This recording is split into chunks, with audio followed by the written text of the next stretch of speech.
Hi everyone, it's Adam from Milo's Restoration, and if you've watched a lot of my previous videos, they've basically just been me flipping furniture or painting furniture for clients or things like that, and it's usually just a voiceover. I kind of just talk over the thing and, just give you a basic run through of what I'm doing, but I think I kind of wanted to mix it up today and do something a little bit different, and I think that this is going to be really helpful for people that are starting to do furniture flipping. And I'm going to do basically a video on just like the business of the business side, and I'm going to talk about the money and all of that stuff. And I know that sometimes that might not be something that people are interested in, so just something to, take into consideration if you're going to watch this. But I'm also going to be showing my normal process for painting or lacquering, whichever one we decide to do. So yeah, basically, just to get us started into this, I've got $35 in these pieces so far, and I think we're going to use some leftover paint from client pieces or some lacquer or something like that. So that really won't be into consideration right now. And for the hardware, we're going to need new hardware. So I'm probably going to throw in about 20 bucks for that. So that'll probably put us at about $55 in materials. Oh, in the drawers. Something about these drawers, they have like this kind of outdated paper in them. It was a pretty common kind of deal, and I think that needs to be taken away. So we'll probably wallpaper the inside of the drawers, and I'll show how to do that also. I'll probably allocate about $20 or $30 to that. So really, I kind of want to spend about 70 on this piece max. And I'd say, just looking at this set now, I have a pretty good track record as far as like what I can expect and what I can get, generally speaking. I'd say that you probably get around $350 for this set. So when they're done. So yeah, I mean that's just kind of what I'm looking at and what I'm thinking about.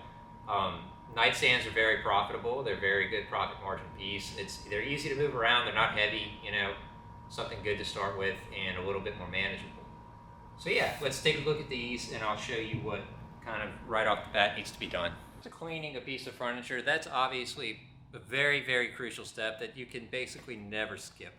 I think there's a little bit of a debate about cleaning raw wood. I think that sometimes raw wood can just be, generally speaking, kind of chalked up to, well, there's really nothing for it to hold as far as like contaminants and grease goes.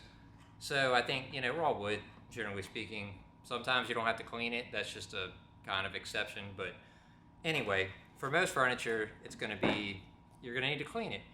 And I have a lot of different products that I use. Here's a couple.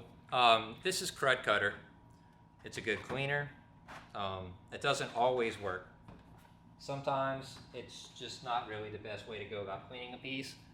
For today, because I'm kind of in a little bit of a hurry and because there's not really a lot to do here to clean, I'm going to use isopropyl alcohol mixed with water. Now you need to take proper precautions, make sure you're working in a ventilated space and everything else, but I'm probably going to mix it about 50-50. This is a pretty strong alcohol, so maybe more like 70-30. And I'll use that to clean the piece with. Basically, I'll just take a microfiber and a Scotch-Brite, one of these pads right here, and I'll kind of just dip it in the water and the alcohol and then scrub it to try to get all the grease off and then rinse it off in the water.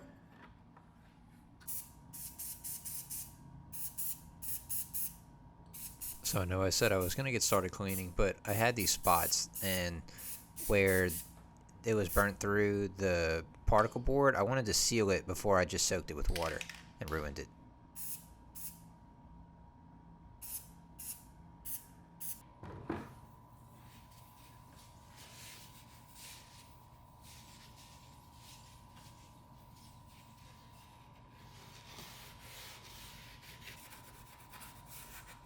So now we're on to cleaning with that solution that I showed earlier, the alcohol and the water, and just rinsing it with clean water. Also, I forgot to show this part, but the day before I had applied a little bit of glazing to the top where I had primed at, and that's just to fill in those areas. I wanted to give it as much time to cure as I could before I started painting, so I just went ahead and did that in advance off camera.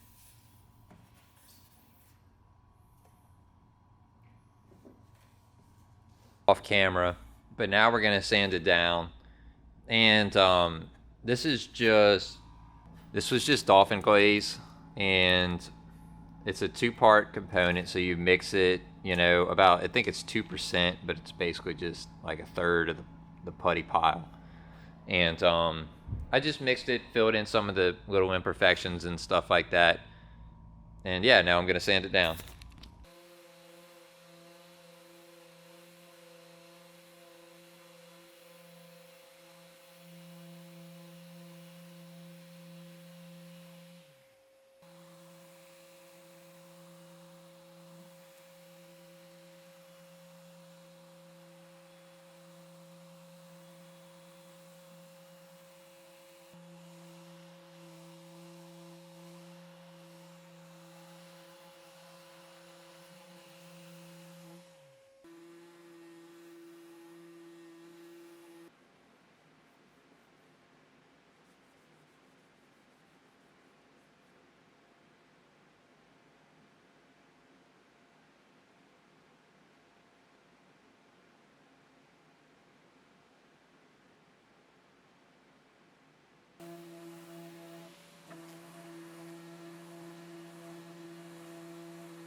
So we're back here now, and I'm sorry for skipping around a lot, but I have the next piece of information that I'm going to kind of break down on camera and talk about it while I'm doing it, just so you can see it.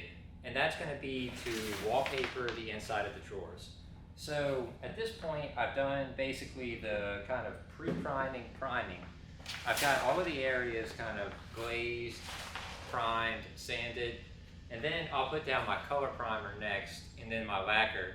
But before I do all of that, I figured I would just go ahead and do the inside of the wallpaper, the inside of the drawers with wallpaper, because it's kind of got this very, like, you know, unattractive wallpaper that we talked about. And so basically the steps that I've taken so far off camera really is to clean all of the wallpaper on the inside. I'm using a paste that my sales rep said that I would probably be fine to just go directly over the previous wallpaper with. If you were obviously doing like a whole wall or a large area, I would not recommend that. I would say you prime over it. So I put like a little bit, I found like a clear wallpaper primer. And so I put that down earlier, it's from Roman.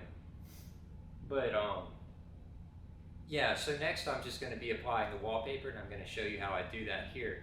So basically wallpaper, and you know, this is just like kind of just typical fabric backed, I think, wallpaper. They sell like scraps for like $5 to $10. So that's what I did. I went and bought some scraps, and I'm going to show you one of them that I've done. Here's one that I've done the inside of, and it looks pretty good, you know, no bubbles, no wrinkles, kind of anything like that. It's clean, pretty tight to the corners. I think as tight as you're going to get on the inside of a drawer. And yeah, it's just a lot better look than that other kind of wallpaper. So basically, of just sizing those kind of, you know, roughly the size of the wallpaper.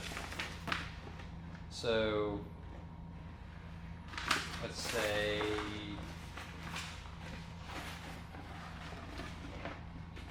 that's about what I need right there. And you know, I'm only going to get 2 pieces out of this. So I know that going into it. If you had more drawers to do, you need to be very careful about how you cut the wallpaper to make sure that you have enough. But since I kind of understand this, and this was a scrap, so it was already cut, I'm just going to go ahead and finish this cut across here.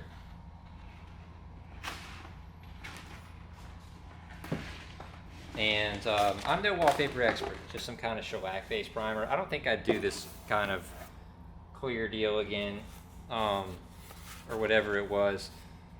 I couldn't really see where I was applying it, and kind of, you know, not really my favorite way to do things. So what I'm going to do now is I've got my Roman 880 here, And I'm gonna just apply it directly over this. Kind of just, not, you don't want to put it too thick because it'll make your wallpaper too wet, and then, you know, you'll have the whole deal. So the two tools that I have here, I've got a straight edge smoothing blade, and I've got a damp rag for removing the excess paste.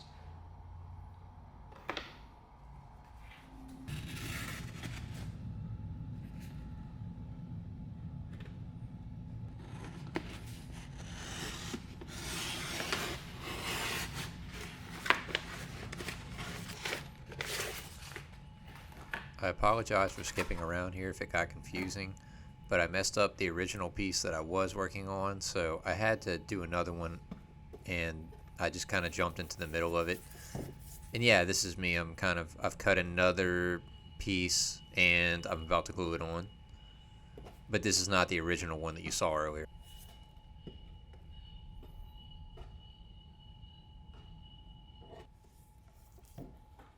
So I had to do a double cut on that one because I didn't have enough paper left to do it the right way, which is to cut another piece and redo it. But you know what? It's the inside of a drawer. It's a furniture flipping piece. It'll be all right.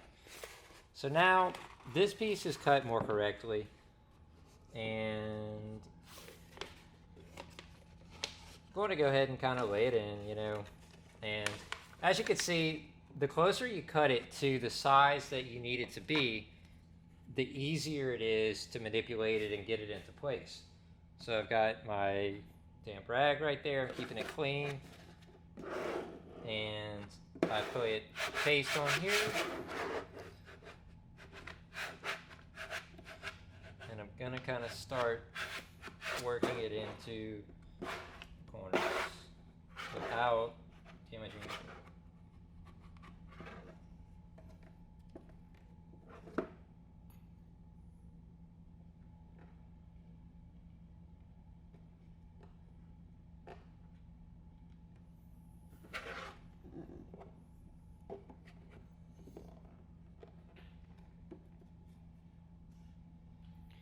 I'm really just trying to give you the alternative to like peel and stick wallpaper, because peel and stick wallpaper seems like a convenient choice for furniture flipping, but I promise you it's not. It's just cheaper in the long run to get a gallon of glue, and you'll probably eat off of it for a while and just use it to, yeah, you know, just find some inexpensive wallpaper that can be applied with paste.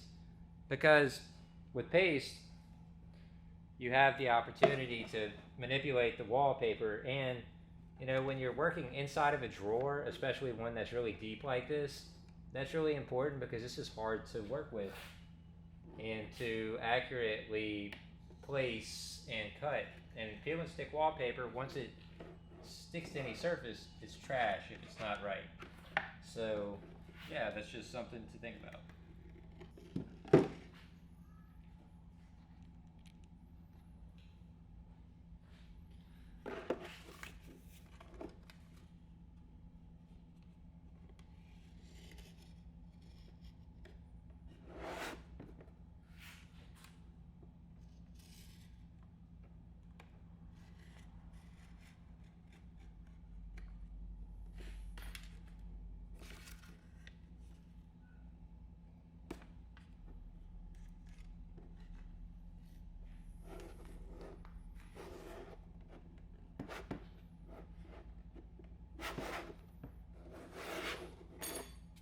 Alright, so I'm done cutting, at least for now. I might clean it up later.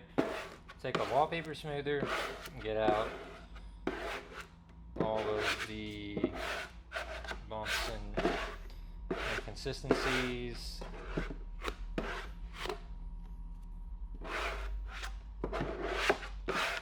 And then after I've smoothed it,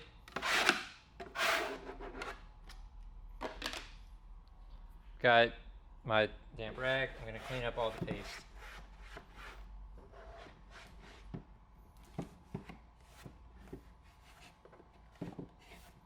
Okay, so our wallpaper is dried, and I mean, it's well adhered, you know, can't get it off. It's still strippable though, so if somebody does need to take it off later for whatever reason, it can be taken off.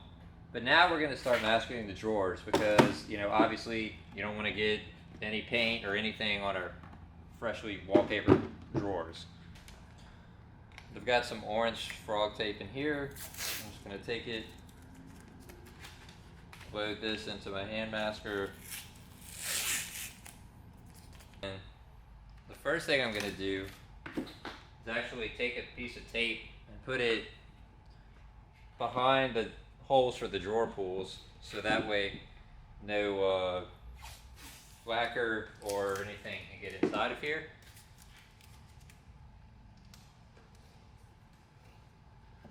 Just take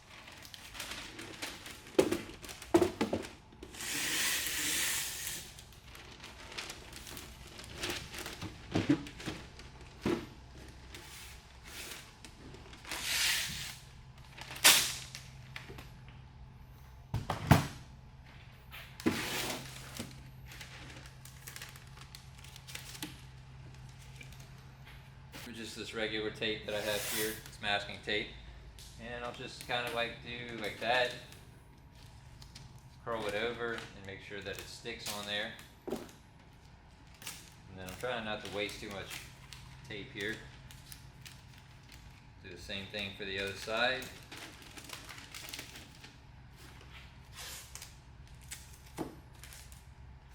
And more up on the top. And that's really good enough. That'll hold it.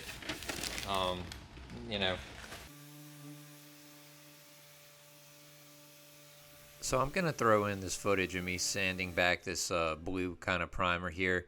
Just know that I didn't include it in the video, me spraying it, because I don't think it's important. I don't really like it as a primer, and I'm not even going to mention the name of the product, but it's a lacquer-based product, and I just have it because I use a lot of lacquer, but I'm going to be using a water-based paint on this.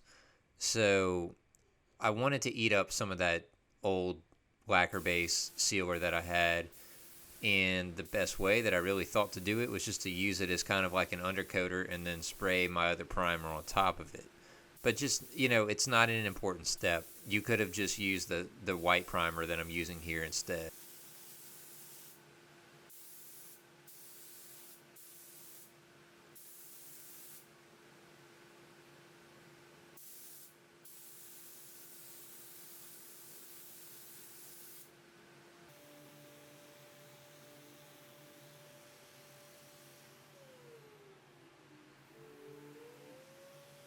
So now I guess would be a good time to talk about sandpapers and primers. So because of the kind of hodgepodge of primers that I used on this product, I didn't get a lot of good film on it, but I will for the next one. And I'm actually going to throw out two primers that I really like, particularly for, I'm going to be using Sherwin-Williams Gallery series in here, but also if you're using a 2K or a water-based product or really any kind of water-based enamel, these are the two primers that I like the most.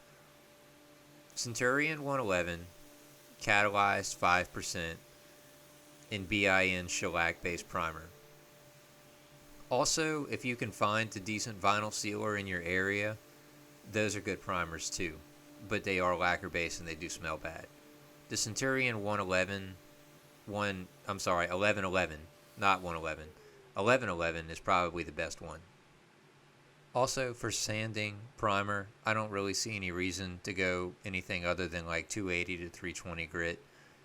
The main thing is that you wait adequate time before sanding. As long as you use those kinds of grit, you probably won't see sanding swirls.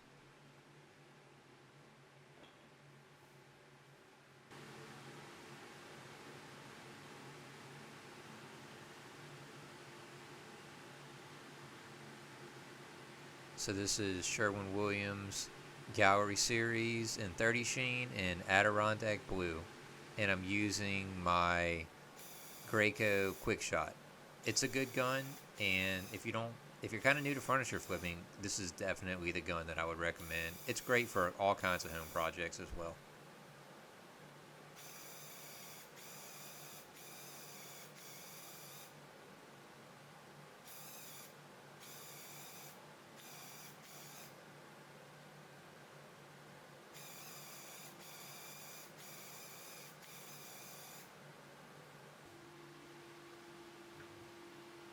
Also, I am using a fine finish, low pressure, the green Graco spray tips, and I'm using a 308. And I'm just making basically one pass, kind of overlapping about 50%, and also making sure to the quick shot is not like a typical airless. I think it's made to be held about 4 inches away from the surface, so that's a lot closer than a standard airless. And you should kind of adjust your pressure to make that work, whatever you need to do.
So just some sanding in between coats going on here, and I use like it's surf prep very fine and super fine. So I'll use those two to sand in between top coats. That's like somewhere between 300 and 400 grit.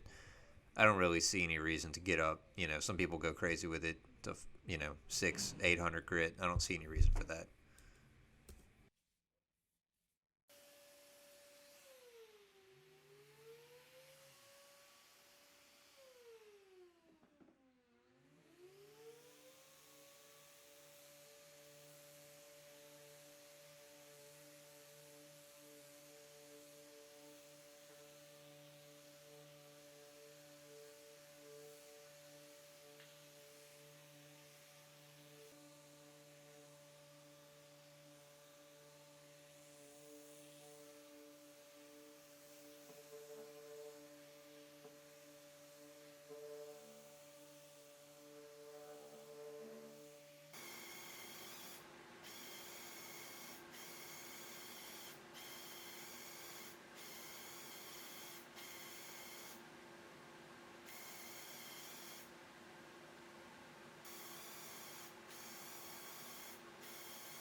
Also, I figured I'd talk about my booth a little bit. It's just a homemade booth.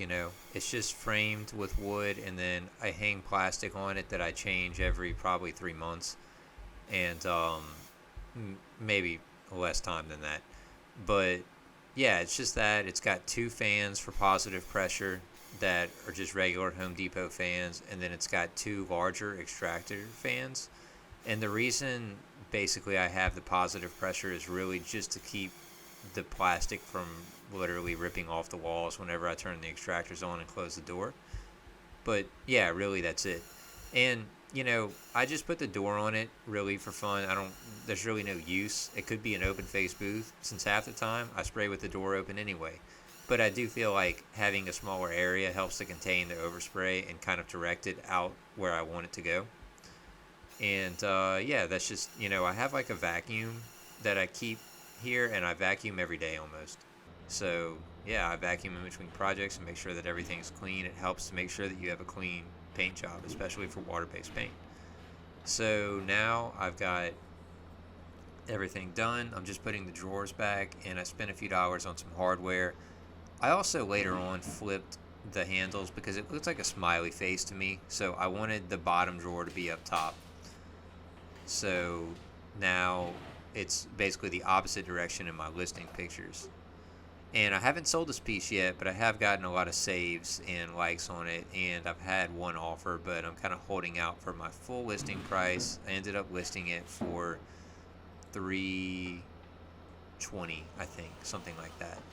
So yeah, had about $70 in this piece. That gallon of paint will probably get me through another 2 or 3 pieces, and that was $100, and the hardware is probably 20 or 30. So yeah, really that's it. Got about $80-90. Probably gonna make about 200 on this piece, and I had a good time flipping them. And I hope that you like this video, and I hope that it helps. So please subscribe if you want to see more content like this.